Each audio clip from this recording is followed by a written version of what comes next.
Indian railway channel में आप लोग को स्वागत है। तो आज बात करेंगे दोस्तों, आप लोग को जो एनसीईआरटी सीरीज स्टार्ट था तो आज एनसीईआरटी में पढ़ाने वाला हूँ। फिर नेक्स्ट क्लास आप लोग का आज मैं पढ़ाने वाला हूँ, तो आप लोग वीडियो को लास्ट तक बने रहिएगा। और अभी जानते ही होंगे कि अभी रेलवे में बहुत सारे वैकेंसी अभी आने वाला है और आ चुका भी है, जो कि एलपी टेक्नीशियन आ चुका है, आरपीएफ भी आ चुका है। तो आप लोग तैयारी एकदम पूरे अच्छे से कीजिए।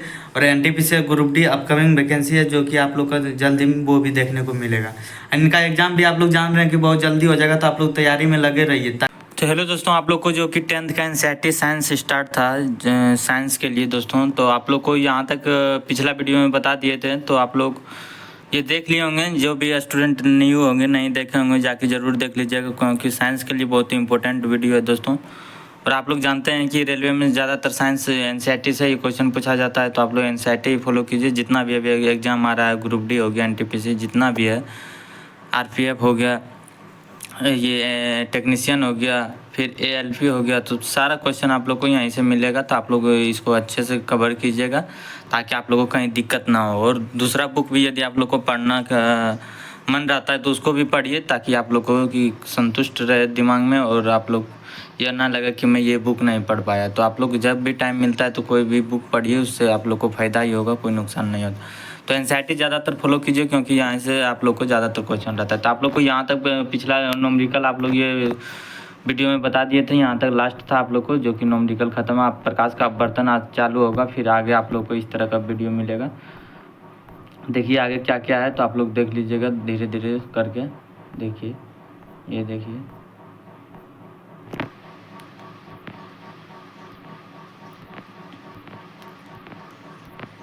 तो इस वीडियो में ख़त्म करने का कोशिश करते हैं दोस्तों। चैप्टर देखते हैं कहाँ तक वीडियो बनता है, तो आप लोग को वीडियो के लास्ट तक बने रहिएगा। चलिए वीडियो को शुरू करते हैं। अभी इतना बड़ा है टॉपिक, यहाँ जाके ख़त्म होगा, आप लोग देख लीजिए।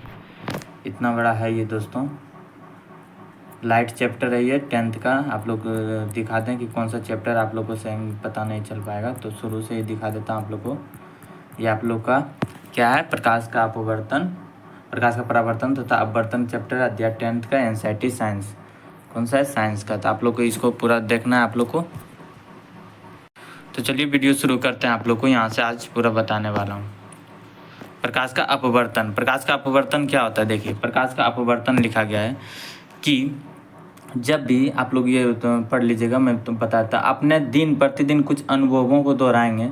आपने देखा होगा कि पानी से भरे किसी टैंक अथवा ताल या पोखर, जो कि तालाब होता है ना, ताल या उसी को बोलते हैं तालाब, आप लोग गांव में देखते होंगे, तो उसी का बात बोला गया है कि पानी से भरे किसी टैंक अथवा ताल या पोखर भी होता है गाँव में, कि तली उठी हुई प्रतीत होती है, यानी उसका तली जो है उसका क्या होता है, उठी हुई प्रतीत होती है। इस प्रकार जब कोई मोटा कांच का स्लेब सिल्ली किसी मुद्रित सामग्री पर रखा जाता है, तो कांच का स्लेब के ऊपर से देखने पर अक्षर उठे हुए प्रतीत होते हैं। ऐसा क्यों होता है, ऐसा अपवर्तन के कारण ही होता है, जो कि उठी हुई प्रतीत होता है, टेढ़ा दिखाई देता है, तो उसको क्यों होता है, तो अपवर्तन के कारण ही होता है। उसके बाद आगे देखिए, इसका उदाहरण मिलेगा आप लोग को। तो आप लोग यहाँ देख रहे होंगे क्या लिखा गया है। क्या आपने किसी कांच के बर्तन में रखे पानी में किसी पेंसिल को आंशिक रूप से डूबे देखा है। यदि कोई भी आप लोग यदि प्रैक्टिकल करना चाहते हैं तो कर सकते हैं, नहीं तो आप लोग को यहाँ उदाहरण समझ लीजिएगा। पेंसिल को आंशिक रूप से डुबा के देखिएगा तो आप लोग काम मिलेगा। तो यह अर्थात पानी के ऊपरी सतह पर टेढ़ी प्रतीत होती है। क्या होती है, ऊपरी सतह पर क्या होता है, टेढ़ी प्रतीत होती है। किसके कारण, ये भी अपवर्तन के कारण होता है। उसके बाद आपने देखा होगा पानी से भरे किसी कांच के बर्तन में रखे नींबू पार्श्व से देखने पर अपने वास्तविक साइज से बड़े प्रतीत होता है। क्या होता है, बड़े प्रतीत भी होता है। तो इस सब घटना का विचार इसी में अपवर्तन के कारण ही होता है। तो आप लोग यहाँ पे पूरा अच्छे से देखिएगा क्या लिखा गया। यदि पानी के स्थान पर हम कोई अन्य द्रव जैसे केरोसिन या तारपीन का तेल प्रयोग करें या क्या, तब भी पेंसिल उतनी ही मुड़ी हुई दिखेगी। यदि पूछ लेगा कि कहीं पे पानी के जगह केरोसिन या तारपीन का तेल का प्रयोग करें तो ये उसी तरह दिखेगा। तो ये समझाने के लिए एनसीईआरटी में ज़्यादातर रहता है दोस्तों, अच्छा, ताकि आदमी समझ सके, स्टूडेंट ज़्यादातर समझ सके। उसी ऊंचाई तक उठे प्रतीत होंगे। आप देखेंगे कि अलग अलग माध्यमों के युग्मों के लिए इन प्रभावों का विस्तार अलग अलग है। ये प्रेक्षण सूचित करते हैं कि प्रकाश सभी माध्यम में एक ही दिशा में गमन नहीं करता है। क्या बोलता है, प्रकाश सभी माध्यम में एक ही दिशा में गमन नहीं करता है। तो आप लोग को ये पॉइंट याद रखना। जब प्रकाश एक माध्यम से दूसरे माध्यम में तिरछा होकर जाता है तो दूसरे माध्यम में इसका संचरण की दिशा परिवर्तित हो जाती है। इस परिघटना के विस्तार से कुछ क्रियाकलाप समझेंगे। प्रकाश एक ही दिशा में गमन नहीं करता है। आप लोग को कटोरे में पानी डालने पर सिक्का फिर से दिखलाई देने लगता है। प्रकाश के अपवर्तन के कारण सिक्का अपनी वास्तविक स्थिति से थोड़ा या ऊपर उठा हुआ प्रतीत होता है। पिछले का सिक्का यदि पानी में डालते हैं तो उसको मुड़ा हुआ या प्रतीत होता है या उठा हुआ प्रतीत होता है। किसके कारण? तो अपवर्तन के कारण। ये सब पॉइंट आप लोग को याद रखना है क्योंकि क्वेश्चन वहाँ पे पूछा जाता है। अब आगे चलते हैं। आगे आप लोग को क्या है यहाँ की देखना होंगे कि ये पे समझाने के लिए आप लोग को दिया गया है कि देखिए ये फिगर हो गया। फिगर ये आप लोग को ध्यान रखिएगा, ये क्या है? फिगर है। तो फिगर आप लोग ध्यान रखिए, फिगर के बारे में यहाँ पे पूरा लिखा गया। जब देख रहे होंगे कि दूसरा अभिलंब MNCD O पर खींचिए। बिंदु O पर प्रकाश किरण विरल माध्यम से संघन माध्यम से जा रहा है। जैसे ये हो गया, आप लोग को क्या है? ये फिगर है, ठीक है। ये विरल माध्यम और संघन माध्यम के बारे में बताया गया। यदि आप लोग कहीं भी क्लास किए होंगे, कोर्स किए होंगे, तो आप लोग को विरल माध्यम और संघन माध्यम के बारे में बताया गया होगा ना। तो वही शॉर्ट लिखा गया। फिगर के बारे में ये पूरा पॉइंट लिखा गया है, ABCD O दिया गया है। तो उतना हम नहीं पढ़ते हैं, आप यदि वीडियो रोक के पढ़ सकते हैं। हम जो मेन पॉइंट है उसी को आप लोग को बताते हैं। जैसे बिंदु O पर प्रकाश किरण विरल माध्यम से संघन माध्यम में अर्थात वायु से कांच में प्रवेश कर रही है। O कहाँ है? O देखिए यहाँ पे। O कहाँ है? O यहाँ पे है। यहाँ पे क्या हो रहा है कि प्रकाश किरण विरल माध्यम से कहाँ पे जा रहा है? संघन माध्यम में। कहाँ जा रहा है? संघन माध्यम में। संघन माध्यम में अर्थात वायु से कांच में प्रवेश कर रहा है। कहाँ से? वायु से। ये मान लीजिए बाहर वाला क्या है? ये वायु है। ये क्या है? अंदर वाला जितना ये अंदर दिख रहा है आप लोग को, ये क्या है? कांच है। तो इसमें कहाँ से आ रहा है अंदर? O यहाँ पे है। तो ये वायु से कहाँ आ रहा है? वायु से आ रहा है कांच में। तो वही बता रहा है कि O पर प्रकाश विरल माध्यम से। ये क्या होगा? विरल माध्यम। ये क्या होगा? विरल माध्यम। ये संघन माध्यम। जहाँ पे थोड़ा ज़्यादा जोड़ लगता है, यानी जहाँ पे ज़्यादा घना होता है वो क्या होगा? संघन माध्यम। ये क्या होगा? विरल माध्यम। तो अर्थात वायु से कांच में, कहाँ से? वायु से कांच में आ रहा है, प्रवेश कर रही है। तो नोट कीजिए कि प्रकाश की किरण अभिलंब की ओर झुक जाती है। O पर प्रकाश की किरणें ने कांच से वायु में अर्थात संघन माध्यम से विरल माध्यम में प्रवेश किया तो अभिलंब से दूर मुड़ जाती है। जैसे आप लोग को क्या बोला गया है कि जैसे आप लोग को O में जैसे O से जैसे आप लोग वायु से जैसे कांच में घुस रहा है, प्रवेश कर रहा है, तो उसमें क्या हो रहा है कि ये एक विरल माध्यम से संघन माध्यम में जा रहा है और प्रकाश की किरण अभिलंब की ओर झुक जाती है। किस तरह और झुक जा रही है? अभिलंब की ओर झुक जा रही है यदि विरल से संघन में जा रही है। उसके दूसरा पॉइंट में ही आप लोग ध्यान दीजिए कि प्रकाश किरण अभिलंब की ओर झुक जाती है। O पर प्रकाश की किरण कांच से वायु में, जब कांच से वायु में, जैसे ये कांच है, कांच से आप जाना है वायु में, कांच से वायु में जाना है। देखिए यहाँ पे आप लोग को बता रहे हैं, एक O यहाँ भी है, एक O यहाँ भी है, ठीक है। अब देखिए क्या बोला, कांच से वायु में अर्थात संघन माध्यम से विरल माध्यम में जा रहा है। जैसे संघन माध्यम, ये संघन माध्यम हो।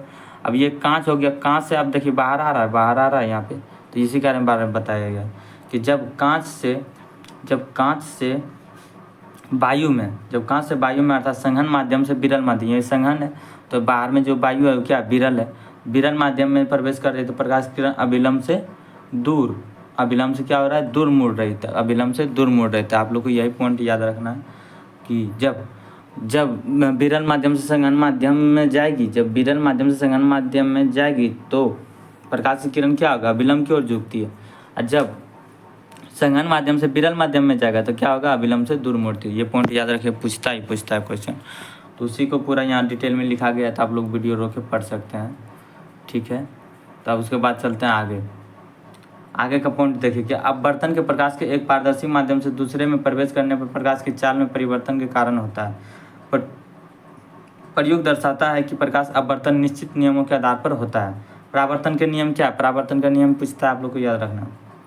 नंबर 1, नंबर 2 परावर्तन का नियम अपवर्तित किरण तथा दोनों माध्यम में पृथक करने वाले पृष्ठ के आपतन बिंदु पर अभिलंब सभी एक ही तल में होता है। क्या होता है? सभी एक ही तल में होता है।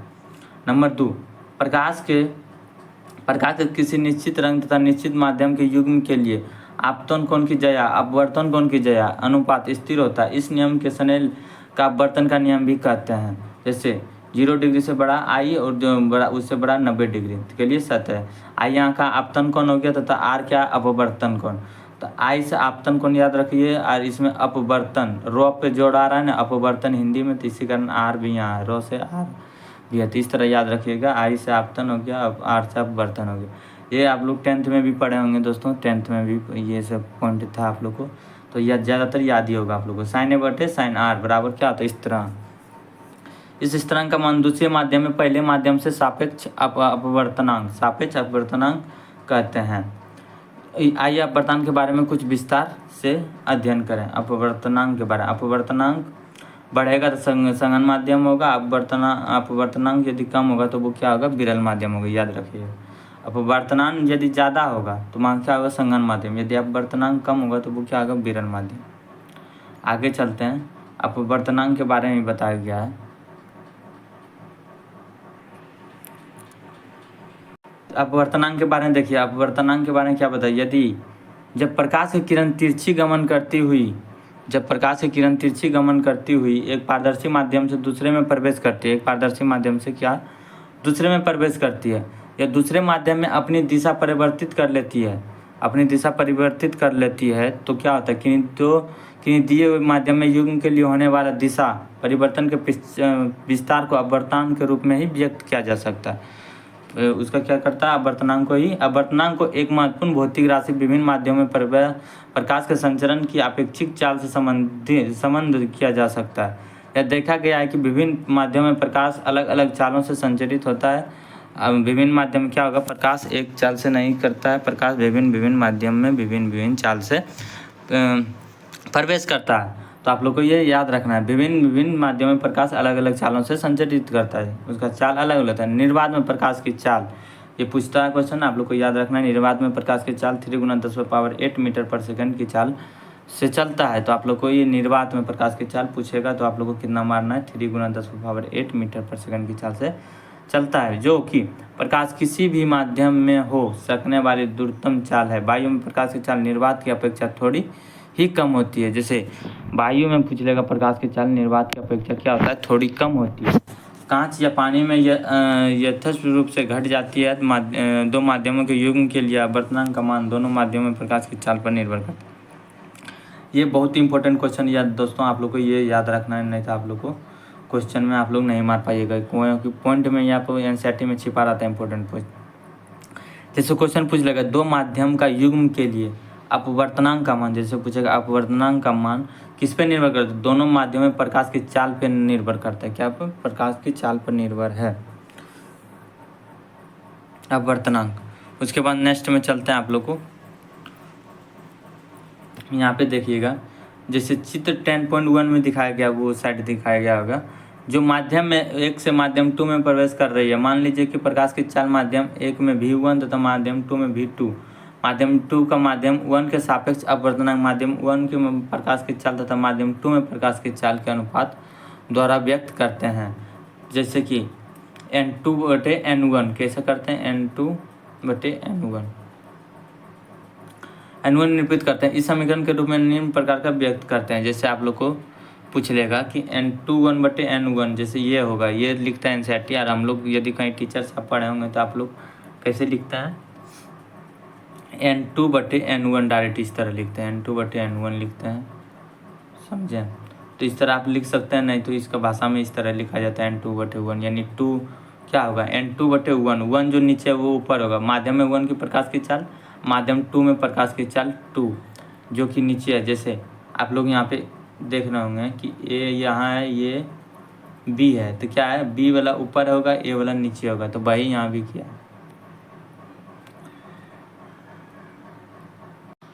सिंपल में आप लोग को बता दें कि जिसका पूछेगा उसको ऊपर रखना है। जैसे माध्यम 1 का माध्यम 2 का सापेक्ष अपवर्तनांक, यदि 2 पूछ रहा है तो 2 ऊपर रहेगा, यदि 1 पूछ रहा है तो 1 रहेगा। जिसका पूछ लिया, जैसे माध्यम ए पूछेगा माध्यम ए के सापेक्ष माध्यम बी का अपवर्तनांक, तो आप लोग को क्या रखना है, b/a रखना है। जिसका पूछा उसको ऊपर है, जो नहीं पूछेगा उसको नीचे रखना है। तो आप लोग को ये ट्रिक याद रखना है नहीं तो गलती हो सकता है। जिसका पूछता है उसको ऊपर रखना है हमेशा।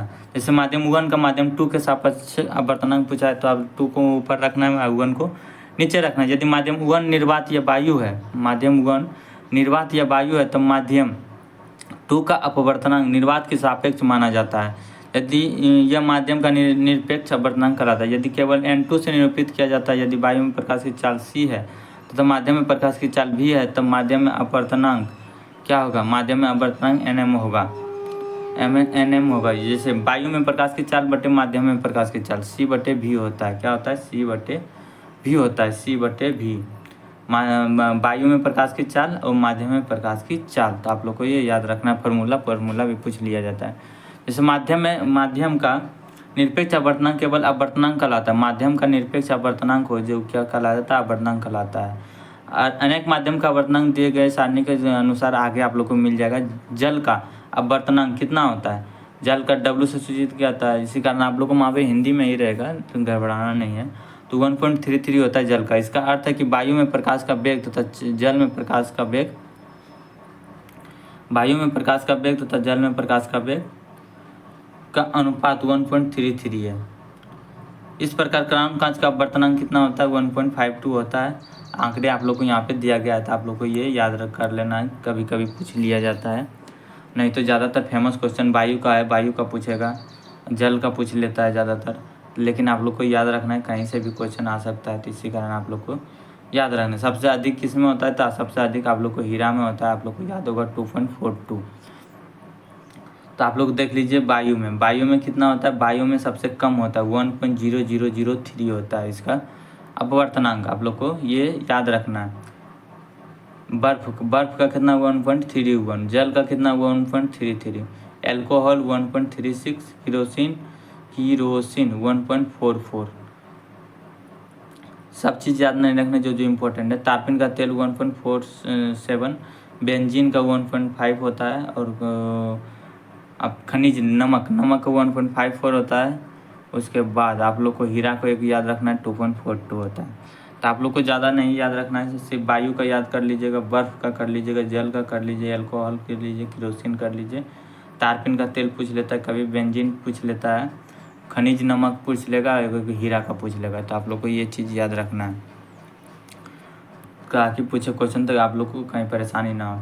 उसके बाद आवश्यक प्रकाशिक संघनन माध्यम का द्रव्यमान घनत्व भी अधिक होता है। यदि प्रकाशित संघनन माध्यम है तो उसका द्रव्यमान घनत्व अधिक होगा, संघनन माध्यम में तो होगा ही, विरल माध्यम में कम होगा। केरोसिन जिसका अपवर्तनांक जल से अधिक है, केरोसिन का अपवर्तनांक क्या होता है, जल से अधिक है। जल का अपेक्षा प्रकाशिक संघनन है, यदि भी इसका द्रव्यमान घनत्व जल से कम है। तो किसी माध्यम में प्रकाश के अपवर्तित करने की क्षमता उसके प्रकाशीय घनत्व के द्वारा ही भी व्यक्त किया जाती है। कोई भी प्रकाश को अपवर्तित करना है तो जितना भी घनत्व ज़्यादा होगा तो उतना मुड़ेगा, वो जितना भी संघनन ज़्यादा होगा तो उतना मुड़ेगा। ये समझने की चीज़ आप लोग समझिएगा। तो उसके बाद क्या बोला गया है, जैसे आप लोग ये इसको पढ़ लीजिएगा। विरल माध्यम में प्रकाश की चाल, विरल माध्यम में प्रकाश की चाल संघनन माध्यम की अपेक्षा अधिक होती है। तो ये होगा ही, जब विरल माध्यम प्रकाश की चाल संघनन माध्यम में अधिक होता है, क्योंकि विरल में पारदर्शी होता है, संघनन में ज़्यादा घना होता है, तो इसी कारण प्रकाश की चाल किस में होगा, बिल्कुल होगा कि विरल में होगा। तब ये कॉन्सेप्ट याद रखिएगा। विरल माध्यम में प्रकाश की चाल संघनन माध्यम से क्या होता है, अधिक होती है, अर्थात विरल माध्यम से संघनन माध्यम में गमन करने वाली प्रकाश की किरण धीमी हो जाती है। तो गमन संघनन माध्यम में धीरे होगी तथा विलंब की ओर झुक जाती है। जब ये संघनन माध्यम से विरल माध्यम में गमन करती है तो इसकी चाल बढ़ जाती है, क्योंकि वहाँ पे पारदर्शी मिलेगा, उतना मुड़ने का चीज़ नहीं रहेगा, घनत्व कम रहेगा, तो वो क्या होगा, प्रकाश अधिक होगा तथा यह विलंब से दूर हट जाती है। तो ये पॉइंट आप लोग को नोट कर लेना है। उसके बाद चलते हैं गोलीय लेंसों द्वारा अपवर्तनांक। गोलीय लेंस के द्वारा अपवर्तनांक क्या है कि आप लोग को यहाँ पूरा बताएंगे। दो पृष्ठों से घिरा हुआ कोई पारदर्शी माध्यम जिसका एक या दोनों पृष्ठ गोलीय है उसको लेंस कहलाता है। क्या कहलाता है, लेंस कहलाता है। जो दो पृष्ठ से घिरा हुआ है, क्या हुआ है, दो पृष्ठ से घिरा हुआ है कोई पारदर्शी माध्यम, कोई इसमें पारदर्शी होना चाहिए, पारदर्शी माध्यम जिसका एक या दोनों पृष्ठ गोलीय है, दोनों पृष्ठ क्या होता है, गोलीय है, लेंस कहलाता है, लेंस कहलाता है। इसका अर्थ यह है कि लेंस के कम से कम एक पृष्ठ गोलीय होता है। लेंस का क्या होगा, पूछ लेगा, लेंस किसे कहते हैं, तो लेंस का कम से कम एक पृष्ठ क्या होगा, गोलीय होता है, याद रखना आप लोगों को। ऐसे लेंसों में दूसरा पृष्ठ समतल हो सकता है। किसी लेंस में बाहर की ओर उभरे दो गोलीय पृष्ठ हो सकते हैं। ऐसे लेंस को उत्तल लेंस कहते हैं। उभरे यदि दो गोलीय पृष्ठ हो जाएगा इस तरह या इस तरह, तो उसको क्या बोलते हैं, उसको बोलते हैं हम लोग, ये दो गोलीय पृष्ठ हो सकते हैं, तो ऐसे लेंस को हम लोग उत्तल लेंस कहते हैं। इससे केवल उत्तल लेंस भी कहते हैं। यह किनारों की अपेक्षा बीच से मोटा होता है। किनारों की अपेक्षा बीच से मोटा होता है। तो उत्तल लेंस प्रकाश की किरणों को चित्र 10.125 में दिखाया गया है, जिसको क्या कहते हैं, उत्तल लेंस भी कहते हैं और ये अवतल लेंस भी कहते हैं। जैसे ये क्या हो गया, ये उभरा हुआ है तो इसको क्या बोलेंगे, उत्तल लेंस। ये अंदर की ओर है तो अवतल लेंस। और से अंदर, और से उससे ऊपर। आप लोग को याद ही रखे थे ट्रिक। तो अवतल लेंस के लिए क्या होगा, अवतल लेंस अंदर की ओर होगा तो अवतल लेंस होगा, ये ऊपर की ओर होगा तो उत्तल लेंस होगा। ये ट्रिक से आप लोग को याद ही होगा।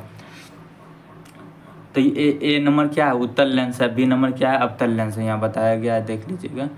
अनुसार उत्तल लेंसों को अभिसारी लेंस भी कहते हैं। क्या कहते हैं, उत्तल लेंस की अभिसारी लेंस कहते हैं। उत्तल लेंस क्या होता है, उत्तल लेंस ये किनारे की अपेक्षा, जैसे किनारा है, किनारे की अपेक्षा बीच में क्या मोटा है, तो वही बताया, किनारे की अपेक्षा बीच में मोटा होता है। फिगर से आप लोग को ये समझ जाएगा। उत्तल लेंस को क्या कहते हैं, अभिसारी लेंस भी कहते हैं। इस प्रकार एक उत्तल लेंस अंदर की ओर विकृत दो गोलीय पृष्ठों से घिरा होता है। यह बीच की अपेक्षा किनारों पे मोटा होता है। ऐसे लेंस प्रकाश की किरण चित्र 2.12 के बी में दर्शाया गया है, जो कि अपसरित करते हैं। ऐसे लेंसों को अपसारी लेंस कहते हैं। द्विअवतल लेंस प्रायः अवतल लेंस भी कहलाता है।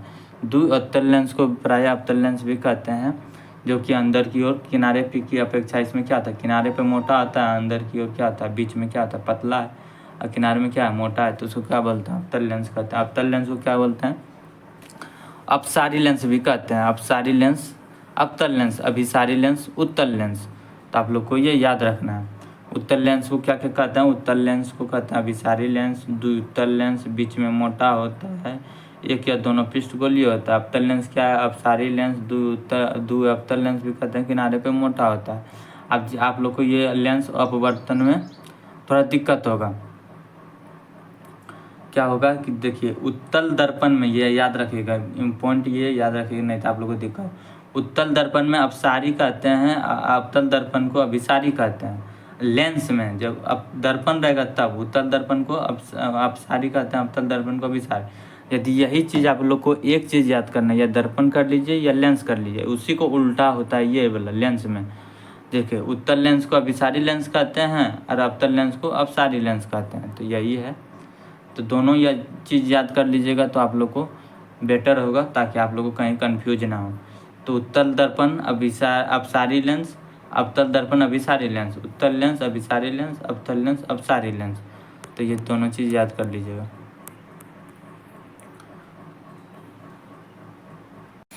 आगे क्या है, किसी लेंस में चाहे वह उत्तल या अथवा अवतल दो गोलीय पृष्ठ होते हैं।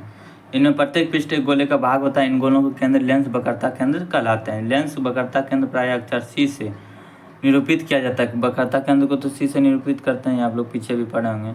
लेंस के दो वक्रता केंद्र होते हैं, इसलिए C1 तथा C2 द्वारा निरूपित किया जाता है। लेंस में, दर्पण में तो एक ही था। लेंस के दोनों वक्रता केंद्र गुजरने वाली एक काल्पनिक सीधी रेखा लेंस का मुख्य अक्ष कहलाती है। लेंस के केंद्रीय बिंदु इसकी प्रकाशीय केंद्र कहलाता है। आप लोग को ये याद रखना है, ये पॉइंट, जो कि केंद्र से गुजरने वाली काल्पनिक रेखा क्या है, लेंस के मुख्य अक्ष कहलाती है। उसका केंद्रीय बिंदु प्रकाश का केंद्र कहलाता है। इसे प्राय अक्षर O से निरूपित करते हैं लेंस में। उसके बाद बोला गया कि यदि वृत्ताकार रूपरेखा प्रभावी व्यास इसका द्वारक कहलाता है, जो कि व्यास बीच में जो रहता है गोलीय लेंस, जैसे कोई भी गोलीय लेंस होगा उसका वृत्त में तो रहेगा रूपरेखा ना, तो उसी के बारे में बताया गया है। तो क्या कहलाता है, द्वारक कहलाता है। द्वारक इस अध्याय में अपने विवेचन में हम केवल उन्हीं लेंसों के समीप रखेंगे जिनका द्वारक इनकी वक्रता त्रिज्या से बहुत छोटा होता है।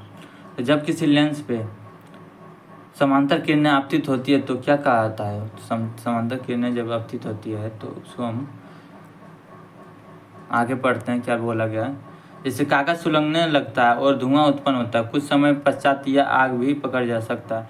ऐसा क्यों होता है, सूर्य से आने वाली प्रकाश की किरणें समांतर होती है। लेंस द्वारा यह तीक्ष्ण चमकदार बिंदु के रूप में कागज पर अभिकेंद्रित कर देता है। क्या, लेंस के द्वारा। तो आप लोग को ये पॉइंट याद रखना है। जैसे कागज पर देखे होंगे कभी, वो क्या होता है, धुआं कागज पर सुलगने लगता है और धुआं उत्पन्न हो जाता है। ये कैसे होता है कि लेंस के द्वारा होता है। जैसे आप लोग को सूर्य की आने वाली प्रकाश की किरण समांतर होती है, क्या होता है, वो समांतर होती है। लेंस द्वारा यह किरण तीक्ष्ण चमकदार बिंदु के रूप में कागज पर अभिकेंद्रित कर देती है, जिसके कारण ऐसा होता है। उसके बाद नेक्स्ट में पढ़ते हैं कि उत्तल लेंस पर मुख्य अक्ष के समांतर, आप पढ़ लीजिएगा उधर, उत्तल लेंस पर मुख्य अक्ष के समांतर प्रकाश की बहुत सी किरणें आपतित है। यह किरणें लेंस से अपवर्तन के पश्चात मुख्य अक्ष पर एक बिंदु पर अपसरित हो जाती है। मुख्य अक्ष पर यह बिंदु लेंस का मुख्य फोकस कहलाता है। ये चीज़ आप इंपॉर्टेंट याद रखिएगा, लेंस का क्या कहलाता है, मुख्य फोकस कहलाता है। आइए अब आगे पढ़ते हैं अवतल लेंस के व्यवहार के बारे में।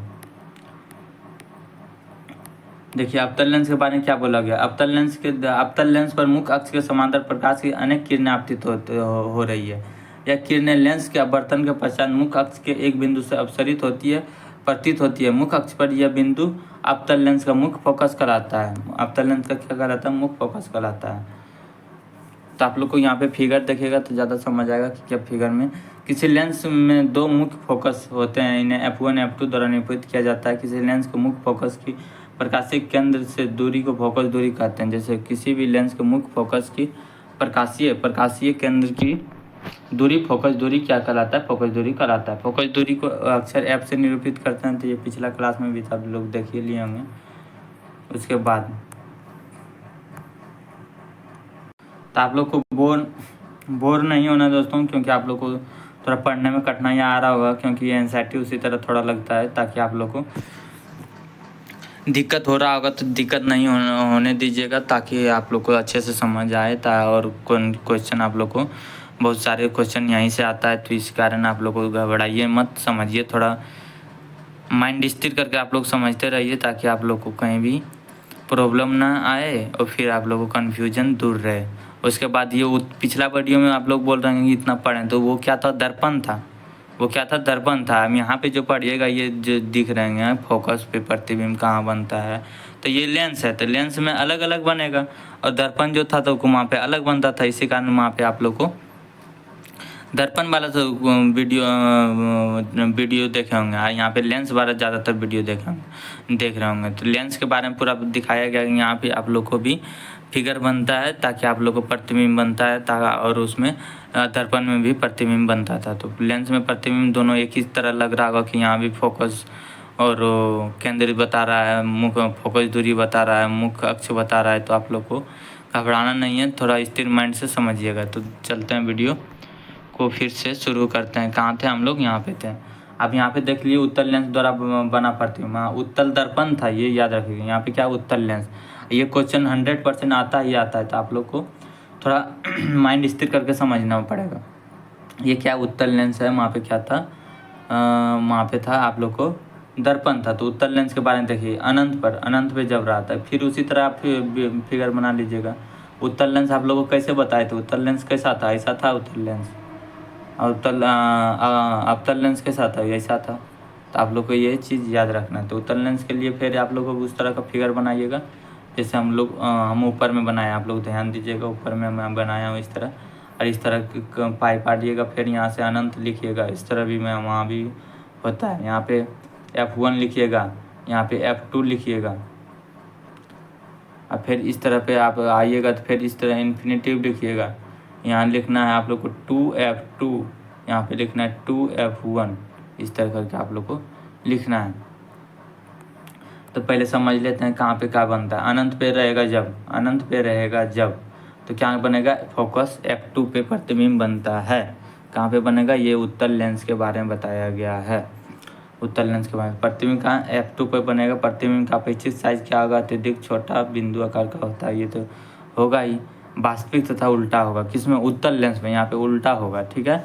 वहाँ पे अवतल दर्पण में हुआ था वास्तविक एवं उल्टा, यहाँ पे क्या है, उत्तल लेंस में वास्तविक एवं उल्टा हो रहा है। तो आप लोग को ये चीज़ याद रखना है, कन्फ्यूज नहीं होना है। यदि 2F1 से परे, 2F1 से क्या बनेगा, 2F1 से यदि परे बनेगा तो यहाँ पे F2 तथा 2F2 के बीच बनेगा। क्या बनेगा, F2 तथा 2F2 के बीच बनेगा। उसके बाद ये क्या वैसा बनेगा, छोटा बनेगा। उसके बाद नेक्स्ट में क्या बोला गया कि वास्तविक तथा उल्टा बनेगा। ये चीज़ याद रखिए।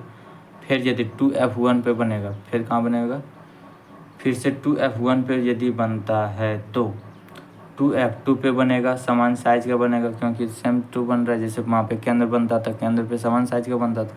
वास्तविक तथा उल्टा बनेगा। यदि F1 तथा 2F1 के बीच बनेगा तो तो 2f से परे बनेगा, यानी आगे बनेगा, बड़ा बनेगा, विवर्धित बनेगा, वास्तविक एवं उल्टा बनेगा। यदि फोकस f1 पे बनता है तो अनंत पे बनेगा, ये असीमित रूप से बड़ा यानी अत्यधिक विवर्तित बनेगा ही बनेगा, वास्तविक एवं उल्टा बनेगा।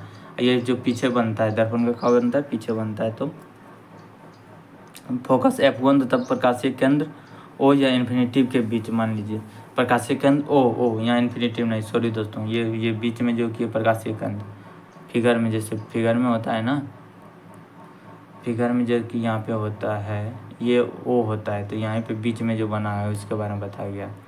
क्या बताया गया, बीच के बारे में। तो फोकस f1 तथा प्रकाशीय केंद्र O के बीच जब बनेगा तो जिस और बीम है लेंस की उसी ओर बनता है, बड़ा वर्धित बना, आभासित तो सीधा यही उल्टा बनता है। ठीक है, तो आप लोग यहाँ फिगर से समझ लीजिएगा इस तरह करके। जो कि ये क्या है, ये क्या है, ये आप लोग को उत्तल लेंस है। यहाँ से शुरू कीजिएगा इन्फिनेटिव, फिर यहाँ पे 1 नंबर डालिएगा, फिर इधर से आप लोग इन्फिनेटिव शुरू करना। क्या शुरू करना है, इन्फिनेटिव। और यहाँ पे इन्फिनेटिव हो गया, यहाँ पे क्या डालना है, f डालना है, उसके बाद यहाँ f1 2f1 यहाँ डालना है, और फिर यहाँ पे f1 डालना है, और फिर इस तरह आप लोग को इन्फिनेटिव डाल दिए। फिर आप लोग को यहाँ 2f2 डालना है, और यहाँ पे आप लोग को f2 या 1f2 डालिए, कुछ भी डालिए, तो f2 मान लीजिए सिंपल डाल दिए। ठीक है, तो यहाँ इन्फिनेटिव यदि पर बन रहा है तो यहाँ पे फोकस f2 पे बनेगा, इस तरह से शुरू होगा, 1 नंबर यहाँ लिखाएगा। यदि 2f1 के परे बन रहा है, 2f1 से परे यानी इस साइड बन रहा है, तो फिर यहाँ पे क्या होगा, यहाँ पे आगे बनेगा 2f2 तथा 2f2 के बीच बनेगा। तो इस तरह आप लोग को समझ लीजिएगा कर करके, ताकि आप लोग को ज़्यादा समझ आए, कभी भूलिएगा मत। ये फिगर वाला ज़्यादा दिन याद रहता है, इस तरह आप लोग को याद नहीं रहेगा, तो फिगर वाला ही ये ज़्यादातर याद कीजिएगा। मैं जिस तरह समझाने की कोशिश किया हूँ, पेज रहता अच्छा से समझा देता, लेकिन ये थी स्क्रीन पे ही समझाएं, तो इसी कारण आप लोग को थोड़ा कम समझ आ जाएगा। फिर भी आप लोग प्रयास कीजिएगा अपने कॉपी में नोट करने का। अब ये क्या, अवतल लेंस द्वारा बना प्रतिबिंब, अवतल लेंस द्वारा आप लोग 2 ही बनेगा, जैसे वहाँ उत्तल दर्पण द्वारा बना था, उस तरह यहाँ पे होगा। यहाँ पे लेंस में उल्टा होता है।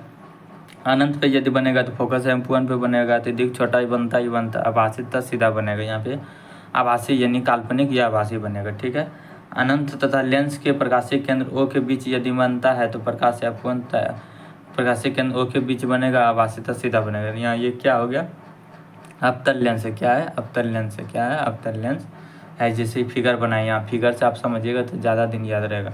अवतल लेंस यहाँ पे क्या इन्फिनेटिव है, यहाँ पे प्रकाशीय केंद्र O है। इसके बाद यदि इन्फिनेटिव पे बना है तो यहाँ f1 पे बना, यदि इसको बीच में बना है तो इसको f1 और प्रकाशीय केंद्र O के बीच बना। तो इस तरह फिगर बना के रखिएगा तो आप लोग को हमेशा याद रहेगा। और इम्पोर्टेंट पॉइंट, अवतल लेंस सदैव एक ही आभासी तथा सीधा छोटा प्रतिबिंब बनाएगा, चाहे बीम कहीं भी स्थित हो। ये हमेशा आभासी यानी काल्पनिक या आभासी बनाएगा। ठीक है, तो ये क्वेश्चन आप लोग को याद रखना है, ताकि कहीं भी आप लोग को दिक्कत ना हो। इसको आप पढ़ सकते हैं, थोड़ा वीडियो रोक के, हम उतना नहीं पढ़ते हैं क्योंकि फिर वीडियो बहुत ज़्यादा लंबा हो जाएगा। आप लोग समझने के लिए ये इसको ज़रूर पढ़ लीजिएगा। यहाँ से क्वेश्चन आता ही है। अवतल लेंस मुख्य फोकस पे प्रतीत होती है, जो कि आप लोग पढ़ेंगे पिछले वीडियो में, केंद्र पे होती है, फोकस पे प्रतीत होती है। तो ये यहाँ से क्वेश्चन पूछ चलता है, आप लोग को अच्छे से पढ़ लीजिएगा वीडियो रोक के। नहीं तो मैं बता दूं क्या, रुकिए मैं बता ही देता हूँ। जैसे बताया गया नंबर 1 से क्या, बीम से मुख्य अक्ष के समांतर आने वाली कोई प्रकाश किरण उत्तल लेंस से अपवर्तनांक के पश्चात अपवर्तनांक के परछाई में दशा लेंस की दूसरी और मुख्य फोकस से गुजरेगा। अवतल लेंस की स्थिति में प्रकाश किरण 3.123 बी में दर्शाया गया अनुसार लेंस उसी और स्थित मुख्य फोकस से अपसरित होती प्रतीत होती है। जैसे यहाँ पे यदि मुख्य फोकस के समांतर यदि आता है बिंदु, तो यहाँ पे फोकस से गुजरती है, यही चीज़ बताया गया। ठीक है, उत्तल लेंस में क्या बताइए, अवतल लेंस हो गया, ये उत्तल लेंस हो गया। उत्तल लेंस में क्या, यदि मुख्य फोकस से यदि बताया गया कि मुख्य फोकस से यदि आप लोग आते हैं तो दूसरी और मुख्य फोकस से गुजरी गई अवतल लेंस की स्थिति में, यदि मुख्य फोकस से समांतर मुख्य फोकस से आते हैं, बोल रहा है कि यदि मुख्य फोकस से आप लोग आते हैं, मुख्य समांतर उससे आते हैं, तो उत्तल लेंस में क्या होगा, अपवर्तनांक के पश्चात, किसके अपवर्तनांक के पश्चात क्या होगा कि लेंस के दूसरी ओर क्या होगा, लेंस के दूसरी ओर यहाँ पे प्रतीत हो रहा है, देखिए लेंस की दूसरी ओर प्रतीत हो रहा है, तो इतना ही समझना है। उत्तल लेंस में लेंस की दूसरी ओर फोकस से प्रतीत होती है। और अवतल लेंस में क्या होगा कि यदि मुख्य अक्ष के समांतर आया तो मुख्य फोकस पे ही गुजर रहा है, प्रतीत हो रही है ना, तो यही चीज़ बताइए। नंबर 2 में मुख्य फोकस से यदि गुजरने वाली प्रकाश की किरण उत्तल लेंस के अपवर्तनांक के पश्चात यदि मुख्य फोकस से गुजर रहा है, यहाँ पे मुख्य फोकस से आ रहा है, देख लीजिए मुख्य फोकस से आ रहा है, मुख्य फोकस से आ रहा है, अपवर्तनांक के पश्चात मुख्य अक्ष के समांतर क्या होगा, मुख्य अक्ष के समांतर ही, मुख्य अक्ष के समांतर ही निर्गत होगी। तो देखिए मुख्य अक्ष के समांतर ही निर्गत हो रही, तो यह पॉइंट बताया गया। तो पॉइंट यहाँ पे पूछ लेगा कि यदि मुख्य फोकस से गुजरने वाली प्रकाश की किरण उत्तल लेंस के पश्चात कहाँ पे मिलेगी, कहाँ पे जाएगी, तो क्या बोलना है आप लोग को, अपवर्तनांक के पश्चात मुख्य अक्ष के समांतर ही गुजरेगी, इस तरह क्वेश्चन पूछता है। और अवतल लेंस में क्या होगा, मुख्य अक्ष के यदि अवतल लेंस में मुख्य फोकस पर प्रतीत होती है, क्या होता है, मुख्य फोकस पर प्रतीत होने वाली प्रकाश की किरण अपवर्तनांक के पश्चात मुख्य अक्ष के समांतर निर्गत होगी, क्या होगी, मुख्य अक्ष के समांतर निर्गत होगी, मुख्य अक्ष के समांतर निर्गत होगी। उसके बाद तीसरा में देख रहे होंगे लेंस के प्रकाशीय केंद्र से गुजरने वाले, लेंस के प्रकाशीय केंद्र से गुजरने वाले प्रकाश के अपवर्तनांक के पश्चात बिना किसी विचलन के निर्गत होती है, कोई भी विचलन नहीं होगा उसको निर्गत होती है, देख लीजिए कोई भी विचलन नहीं होगा उसको क्या होगा, निर्गत होती है। तो आप लोग को ये पॉइंट याद रखना है, कभी कभी पूछ लिया जाएगा। तो अवतल लेंस द्वारा उत्तल लेंस द्वारा जितना भी प्रतिबिंब अभी पीछे पढ़े थे ना, तो उसी का फिगर आप लोग को बना के समझाया गया है। तो आप लोग वीडियो रोक के समझ लीजिएगा इसको थोड़ा, नहीं तो डायरेक्ट वो चीज़ याद कर लीजिएगा जिस तरह हम बताएं, तो आप लोगों को कहीं भी दिक्कत नहीं होगा। आप देख रहे होंगे कि वहाँ पे उत्तल गोलीय दर्पण में चिन्ह परिपाटी था। अब यहाँ पे क्या है, लेंस, गोलीय लेंस में चिन्ह परिपाटी होगा, तो दोनों सेम टू रहता है। तो आप लोग को ये वीडियो लेंस और दर्पण के बारे में ज़्यादा डिटेल में बताएगा, ताकि आप लोगों को क्वेश्चन कहीं भी नहीं छूटे और दोनों का कन्फ्यूजन दूर हो जाती है। लेंस के बारे में क्या ऋणात्मक चिन्ह है, यानी चिन्ह परिपाटी है, और वो दर्पण के लिए चिन्ह परिपाटी था। तो आप लोग को वीडियो शुरू से अंत तक एक बार देख लीजिएगा, वो भी वीडियो एक बार देख लीजिएगा, फिर ये वीडियो देख लीजिएगा, तो ज़्यादा समझ आएगा। जिससे प्रकाशिक केंद्र के लिए जाते हैं, परिपाटी के अनुसार उत्तल लेंस फोकस दूरी धनात्मक होती है। तो आप लोग जानते ही होंगे कि उत्तल लेंस का फोकस दूरी धनात्मक होता है और ये अवतल लेंस का फोकस दूरी ऋणात्मक होती है। पर ये कब से आप लोग को मालूम हुआ होगा, प्रतिबिंब जैसे यू भी, आपको यू भी तथा एफ बिंब ऊंचाई h तथा प्रतिबिंब की ऊंचाई h डैश के मान से उन्हीं चिन्हों के बारे में आप लोग को पिछला वीडियो में भी देख लिए होंगे। प्रकाशीय गोलीय लेंस के लिए भी लेंस सूत्र स्थापित किया गया। यदि सूत्र बीम दूरी u, पिछले दर्पण में भी बीम दूरी u था, प्रतिबिंब दूरी क्या था, v था, वहाँ भी प्रतिबिंब दूरी v था, और फोकस दूरी क्या था, f था। तो दोनों जगह सेम है, लेकिन फार्मूला अलग होगा। दर्पण में फार्मूला क्या था, प्लस में था, लेंस में फार्मूला क्या होगा, माइनस में। 1/f बराबर क्या होता है, 1/v माइनस 1/u। तो आप लोग को ये चीज़ याद रखना है, लेंस में फार्मूला माइनस में होगा, दर्पण में प्लस में था। अब उसके बाद अपवर्धन के बारे में बताया गया है कि जैसे आप लोग आवर्धन को अक्षर m द्वारा सूचित किया जाता है, वहाँ भी आवर्धन को m द्वारा सूचित करते थे। यदि बीम की ऊंचाई h हो तो लेंस द्वारा बनाए गए प्रतिबिंब की ऊंचाई h डैश होगा। यदि बीम की ऊंचाई मान लें h, तो प्रतिबिंब की ऊंचाई h डैश मान लीजिए, या कुछ भी आप मान लीजिए, तो उस तरह आप लोग को मानने पर डिपेंड करता है। उसके बाद लेंस द्वारा उत्पन्न आवर्धन प्राप्त होगा। m बराबर प्रतिबिंब की ऊंचाई वहाँ भी था, बटे बीम की ऊंचाई यहाँ भी है। प्रतिबिंब बड़ा था तो ऊपर रखा गया था, बीम छोटा तो नीचे रखा गया था, ट्रिक था ये। वहाँ भी दर्पण में भी यही था कि प्रतिबिंब की ऊंचाई ऊपर था, नीचे बीम की ऊंचाई था, तो दोनों जगह सेम है, लेकिन फार्मूला माइनस प्लस का अंतर है सिर्फ, ठीक है। दर्पण में ध्यान रखना है, माइनस में रहता है आवर्धन क्या होगा, -v/u होगा। लेंस में क्या था, आवर्धन m का मान होगा v/u होगा। लेंस द्वारा आवर्धन में बीम दूरी u और प्रतिबिंब दूरी v, वहाँ भी था यही। इसके संबंध व्यक्त करते हैं, आवर्धन m बराबर क्या होता है, v/u होगा। अब वहाँ पे आप लोग को यदि याद होगा तो बताइए आवर्धन दर्पण में क्या था, आवर्धन m बराबर दर्पण में क्या था, कमेंट बॉक्स में ज़रूर बताइएगा यदि आप लोग वीडियो शुरू से देख रहे होंगे तो।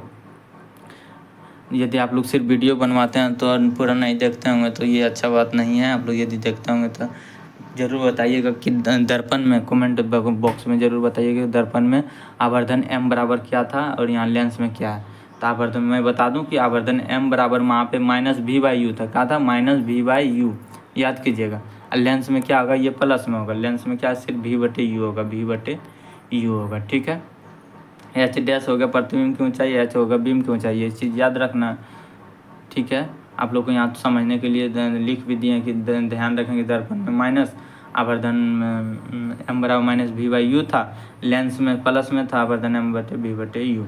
ठीक है, अब यहाँ पे आ गया आप लोग को न्यूमेरिकल। किसी अवतल लेंस की फोकस दूरी कितना है, 15 सेंटीमीटर है। बीम की लेंस से कितनी दूरी पर रखें कि उसका बीम लेंस से 10 मीटर की दूरी पर प्रतिबिंब बने, लेंस द्वारा उसका आवर्धन भी ज्ञात कीजिए। तो फोकस दिया गया, प्रतिबिंब दूरी दिया गया, तो आप लोग को नोट कीजिएगा। प्रतिबिंब दूरी कितना है, v माइनस 10 सेंटीमीटर, और फोकस दूरी f कितना है, क्योंकि अवतल लेंस है, अवतल लेंस में क्या होता है, फोकस दूरी ऋणात्मक होती है, अभी पढ़े थे। तो माइनस 15 सेंटीमीटर। बीम दूरी u ज्ञात करना है, लेंस का फॉर्मूला निकालिए, आप लोग को पहले पेज में आप लोग निकाल लीजिएगा। ठीक है, आप अपने से बनाने की कोशिश कीजिएगा, तब आप लोग को ज़्यादा न्यूमेरिकल सीखने को मिलेगा। ये ना कि बुक में देख लिए तो हो गया, हो नहीं गया, आप लोग प्रैक्टिकल कीजिएगा, अपने से बनाइएगा क्वेश्चन। उसके बाद u बराबर माइनस 30 सेंटीमीटर आएगा, तो इस प्रकार बीम की दूरी 30 सेंटीमीटर हो गया। आवर्धन m का मान v बटे यू होता है, v का मान आप लोग को पहले से मालूम था -10, u का मान निकल ही गया -30, तो दोनों कट के वो 0.33 आ गया। ये धनात्मक चिन्ह क्या दर्शाता है, धनात्मक चिन्ह यह दर्शाता है कि प्रतिबिंब सीधा तथा आभासी है। क्या है, सीधा तथा आभासी है। प्रतिबिंब का साइज बीम के साइज का 1/3। प्लस क्या दर्शाता है, प्रतिबिंब सीधा तथा आभासी है। उसके बाद दूसरा न्यूमेरिकल, इसमें न्यूमेरिकल थोड़ा 1-2 ही रहता है दोस्तों, क्योंकि इसमें प्रैक्टिस के लिए उतना नहीं रहता है, इसी कारण प्रैक्टिस के लिए बोलते हैं कि दूसरा बुक एक ले लीजिए एसके जाकर, तो उसमें ज़्यादातर न्यूमेरिकल प्रैक्टिस के लिए मिल जाएगा। आप लोग बुक ले सकते हैं, इसमें कम ही न्यूमेरिकल दिया रहता है। तो दूसरा क्वेश्चन, कोई 2.0 सेंटीमीटर लंबा बीम फोकस से 10 सेंटीमीटर की दूरी के उत्तल लेंस, क्या है, उत्तल लेंस मुख्य अक्ष के लंबवत रखा है। बीम की लेंस से दूरी 15 सेंटीमीटर, बीम का लेंस दे दिया 15 सेंटीमीटर। प्रतिबिंब की प्रकृति, स्थिति तथा साइज ज्ञात कीजिए, इसका आवर्धन भी ज्ञात कीजिए। बीम की ऊंचाई +2 सेंटीमीटर, फोकस दूरी f, उत्तल लेंस है तो 10 सेंटीमीटर। बीम की दूरी हमेशा माइनस में होता है, याद रखना। प्रतिबिंब दूरी निकालना है तो बीम की ऊंचाई h डैश भी निकालना है। तब सबसे पहले लेंस का फॉर्मूला निकालिए, वहाँ से क्या निकल जाएगा, आप लोग को भी निकल जाएगा। तो यहाँ पे क्या निकल गया, भी यहाँ पे निकल गया आप लोग को u +30 सेंटीमीटर करना। तो क्या निकल गया, भी कितना निकल गया, +30 सेंटीमीटर।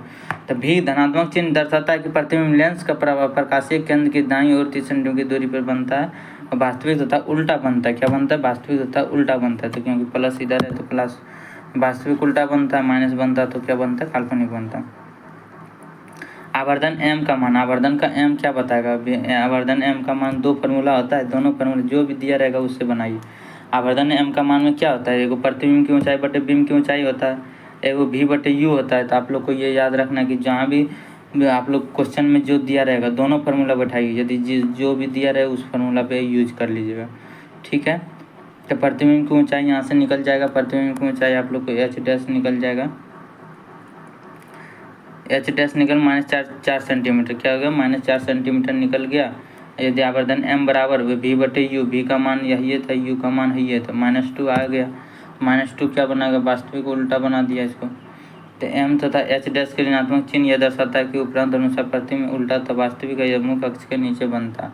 इस प्रकार एक वास्तविक उल्टा तथा 4 सेंटीमीटर लंबा प्रतिबिंब लेंस के दाईं ओर लेंस से 30 सेंटीमीटर की दूरी पर बनता है, यह प्रतिबिंब दोगुना विवर्धित होता है। तो ठीक है, तो आप लोग इस तरह का करके न्यूमेरिकल बना लीजिएगा। उसी टाइप पे आप लोग पेज में आप लोग को सॉल्व करना है, ऐसे नहीं कि आप लोग किताब देख के सिर्फ छोड़ दें, उसको सॉल्व करना ही करना है। ठीक है, तब न्यूमेरिकल आप लोग से जाके बनेगा। इस तरह ये सब क्वेश्चन आता ही आता है। चलिए दोस्तों, लंबा हो रहा वीडियो, देखते हैं कितना बचा हुआ है। तो अब ज़्यादा नहीं बचा है, थोड़ा जल्दी ख़त्म कर देता हूँ। अब क्या, लेंस की क्षमता, लेंस की क्षमता क्या है, लेंस की क्षमता, लेंस की क्षमता किसी लेंस के प्रकाश की किरण अपसरित अथवा अपसरित, अभिसरित तथा अथवा अपसरित करने की क्षमता उसकी फोकस दूरी पर निर्भर करती है। दोनों पे किस पे निर्भर करती है, या अभिसरित कर रहा है या अपसरित कर रहा है, उसको क्या करेगा, फोकस दूरी पे ही निर्भर करता है। जैसे कम फोकस दूरी का एक उत्तल लेंस प्रकाश की किरण को बड़े कोण से मोड़कर उन्हें प्रकाश केंद्र की निकट पर फोकस कर देता है। इसी प्रकार कम फोकस दूरी का एक अवतल लेंस अधिक फोकस दूरी के लेंस की अपेक्षा प्रकाश की किरणें के अधिक अपसरित कर देता है। किसी लेंस द्वारा प्रकाश की किरणें को अभिसरण या अपसरण करने की मात्रा को उसकी क्षमता के रूप में व्यक्त किया जाता है। इसे अक्षर P द्वारा निरूपित किया जाता है। किसी फोकस दूरी लेंस की क्षमता क्या बोलेगा, लेंस की क्षमता याद रखना है आप लोग को कि किसी लेंस द्वारा प्रकाश की किरण अभिसरण या अपसरण करने की मात्रा उसकी क्षमता के रूप में व्यक्त करते हैं। और क्षमता को P से द्वारा सूचित किया जाता है। लेंस की क्षमता P बराबर पूछ लेगा तो 1/f। f हमेशा क्या होगा, मीटर में, ये याद रखना क्या है, फोकस हमेशा मीटर में होता है। आगे आप लोगों को मिलेगा क्या होगा, लेंस की क्षमता कैसा है, मात्रक डायोप्टर होता है।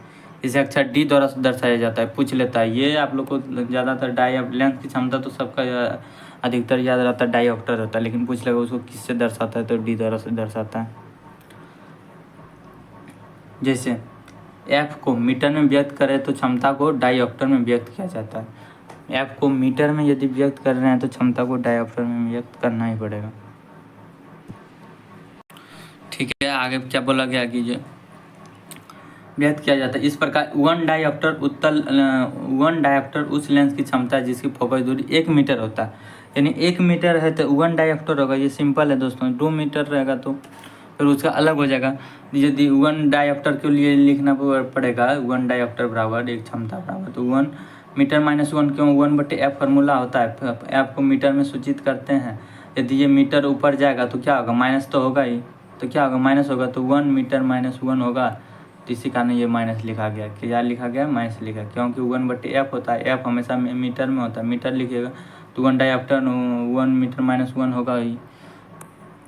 तो आप नोट कर सकते हैं कि उत्तल लेंस की क्षमता धनात्मक तथा अवतल लेंस की क्षमता ऋणात्मक होती है।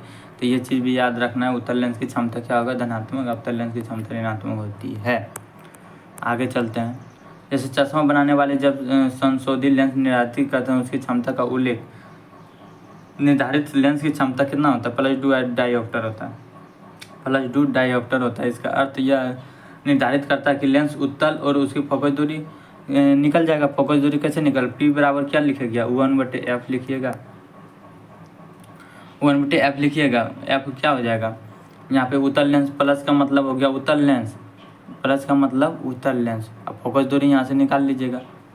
जैसे फोकस दूरी क्या हो जाएगा, तो इसका प्लस का मतलब है कि उत्तल लेंस है, फोकस दूरी बराबर वहाँ से निकल जाइएगा, P बराबर 1/f। तो f बराबर क्या हो जाएगा, 1/p पे आप लोग फार्मूला पे निकाल लीजिएगा। उसके बाद यदि किसी प्रकार का -25 डायोप्टर क्षमता के लेंस की फोकस दूरी हो तो -40 मीटर होती है। ये माइनस है यानी अवतल लेंस है, वहाँ से आप लोग f निकाल लीजिएगा मीटर में, फोकस दूरी मीटर में होता है ये, तो f वहाँ से निकल जाएगा तो -4.0 मीटर हो जाएगी फोकस दूरी। उसके बाद क्या बोला गया है, अनेक प्रकाशीय यंत्रों लेंस होते हैं, उन्हें प्रतिबिंब की अधिक आवर्धित और सुस्पष्ट बनाने के लिए संयोजित किया जाता है।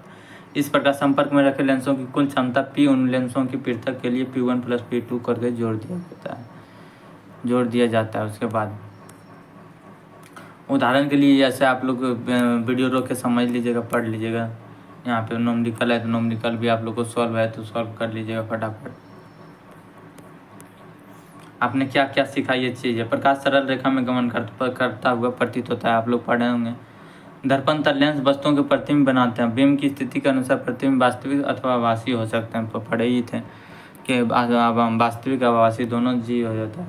सभी प्रकार के परावर्ती पृष्ठ परावर्तन के नियम का पालन करते हैं, अपवर्ती पृष्ठ अपवर्तन के नियम के पालन करते हैं। जैसे परावर्ती पृष्ठ परावर्तन के नियम, अपवर्ती पृष्ठ अपवर्तन का नियम, ये सिंपल आप लोग समझ लीजिए। उसके बाद गोलीय दर्पण तल लेंसों के लिए नई कार्तिक चिन्ह परिपाटी अपनाई जाती है। गोलीय दर्पण के लिए एक नई है और लेंस के लिए एक नई है। जैसे 1/v 1/f हो गया, ये प्लस में हो गया अवतल दर्पण का, और वो हो गया लेंस का माइनस में। उसके बाद नेक्स्ट चलते हैं। नेक्स्ट में क्या बोला गया है, किसी गोलीय दर्पण की फोकस दूरी उसकी बकाता त्रिज्या के आधी होती है। तो ये चीज़ भी आप लोग पढ़ाए थे। किसी गोलीय दर्पण द्वारा आवर्धन प्रतिबिंब की ऊंचाई तथा बीम की ऊंचाई के अनुपात होता है। तो ये भी चीज़ आप लोग को बताए थे, m बराबर जो कि h' h हुआ था, प्रतिबिंब की ऊंचाई बटे बीम की ऊंचाई। सघन माध्यम से विरल माध्यम में तिरछी गमन करने वाली प्रकाश की किरण अविलंब से परे झुक जाती है। सघन माध्यम से यदि विधि माध्यम में जाएगा तो परे झुकेगा, या यदि विरल माध्यम से सघन माध्यम की ओर जाएगी तो वो क्या होगा, उसी की ओर झुकेगी, अविलंब की ओर। निर्वात में प्रकाश की चाल आप लोग को बताए थे, 3×10⁸ मीटर पर सेकंड अधिक चाल से गमन करता है। विभिन्न माध्यम में क्या होता है, प्रकाश की चाल भिन्न भिन्न होता है, ये चीज़ भी आप लोग को पढ़ा दिए थे। किसी पारदर्शी माध्यम का वर्तमान प्रकाश के निर्वात में चाल तथा प्रकाश के माध्यम में 4 का अनुपात होता है। जैसे लेंस सूत्र क्या होता है, माइनस में होगा, वो भी बिंदु दूरी, ये फोकस दूरी आप लोग को ये भी बताए थे। किसी लेंस की क्षमता उसकी फोकस दूरी के व्युत्क्रम होती है, होता है ये। लेंस की क्षमता 1/f होगा तो फोकस दूरी का क्या है, व्युत्क्रम है। तो इसी कारण लेंस की क्षमता कैसा है, मात्रक भी डायोप्टर, ये बता ही दिए थे। अब से यहाँ से क्वेश्चन आंसर है तो आप लोग को यहाँ पे क्वेश्चन आंसर मार लेना है। देखिए हम बना दिए हैं, ये भी पढ़ लीजिएगा।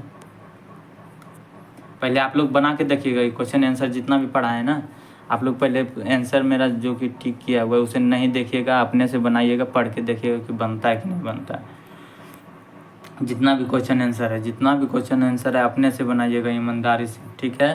और आंसर कमेंट बॉक्स में बताइएगा कि हाँ मुझसे बन रहा है, आप लोग को बताइएगा। यदि इतना पढ़ने के बाद खुद से ये क्वेश्चन यदि बन रहा है तो आप लोग कमेंट बॉक्स में बताइएगा। कमेंट करके देखते हैं कौन कौन स्टूडेंट आप लोग अच्छे से पढ़ते हैं, ठीक। सब चीज़ आप लोग को बनाया गया है, सब चीज़ आप लोग को बताया गया है, देख लीजिए। जितना भी यहाँ पे सारा नोमरिकल, जितना 17 को नोमरिकल दिया है, 17 को है ना, तो 10 नंबर, 11 नंबर, 12 नंबर कर करके बनाया गया है। आप लोग ध्यान से देख लीजिएगा, थोड़ा थोड़ा पेंसिल लिख के उसी समय से हम लोग बनाए थे, ठीक।